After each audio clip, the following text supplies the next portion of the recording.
Metro Manila and its outlying communities is home to over 20 million people, making it one of the most densely populated metropolitan cities of the world.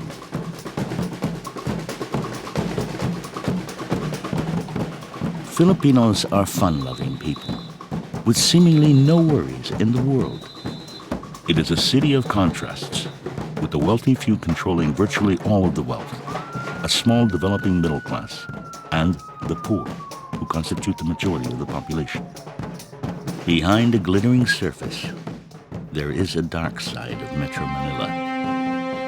Most of the population lives at or near poverty, with little or no hope of improving their daily lives. Of those, it is the children who suffer most.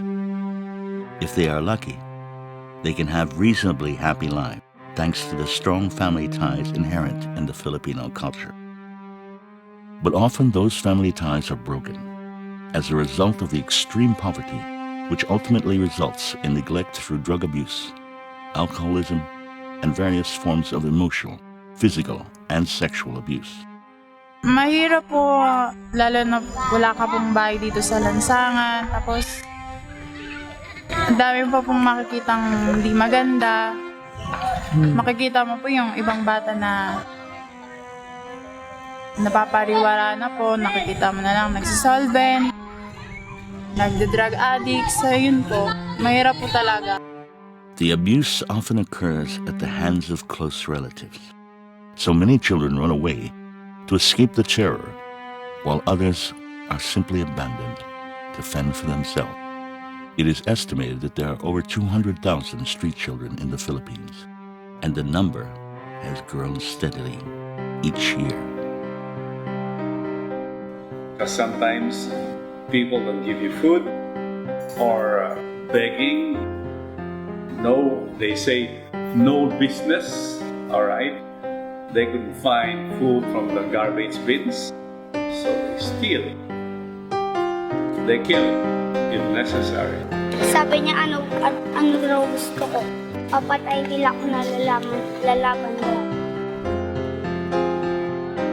Lumaban na lang ako. I know of another child who saw his parents murdered. And they talk about it very matter-of-factly. He got his knife and stuck him into the stomach of the police and killed him. And he said, 13-year-old, father, life is unahan. Life is like that. It's bad for him. He was not fast enough. All these kids came from a background where this sort of thing is absolutely normal. Many times we look at these children as hopeless because you're not willing to take a chance and give them a chance. It's not their fault that they are there out in the streets involved in crimes, in drugs and vices, etc.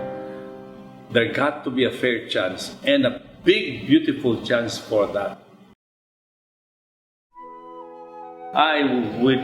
Some volunteers would go out at night and look at all the places at night where there is action.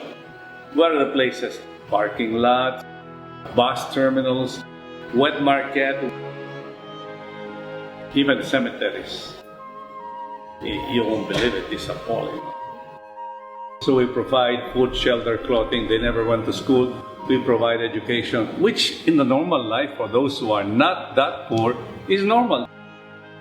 They have what I call the basic needs in life. But that's not the human person. The human person needs to play, needs to laugh, needs to be completed, needs to go to the higher level of living. You fine-tune, you complete that person. And so if you want to train these children as complete people, we should bring them to the arts. About 3 years ago, I found out about Tuloy sa Don Bosco. And I thought it would be interesting to tie up and have a special scholarship program with Tuloy. So we went there and picked 10 kids. First thing I look for, eagerness. You can already tell they're not sure why they're there. Ballet, you cannot be half-hearted because it's painful and difficult. And then I look at the physique. Lastly, presence. Two of them are proving to be quite exceptional, and I have high hopes for them. They're going to be competing this October in the Philippine Dance Cup, and I'm sending them to Hong Kong to get a scholarship. I feel so very excited because it is my first time to go abroad. This is my first time to ride in the airplane to go to Hong Kong.